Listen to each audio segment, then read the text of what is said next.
তো বন্ধুরা কেমন আছো সবাই? আশা করছি সবাই ভালোই আছো। তো আমি এখন একটি গান গাইতে চাচ্ছি, আশপাশে দেখে নেই কোনো লোকজন আছে নাকি, লজ্জা লাগতেছে। তো কি করে? তো বন্ধুরা গানটি গেয়ে ফেলি, কেউ নেই। তবে চুলের হেয়ার স্টাইলটা মারি।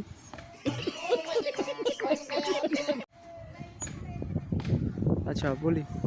একা ছিলাম ছিলাম ভালো ছিল না তো সালা, তোমার সনে প্রেম করিতে অন্তর হইল কালা। তাই গো সজনী আমায় কি পাওনি, তাই গো সজনী আমায় কি পাওনি। গানটা কি ছিল ভুলেই তো গেলাম। বন্ধুরা গানটা মনে পড়লে আবার নেক্সট পার্ট 2 এ দিয়ে দেবো, ঠিক আছে?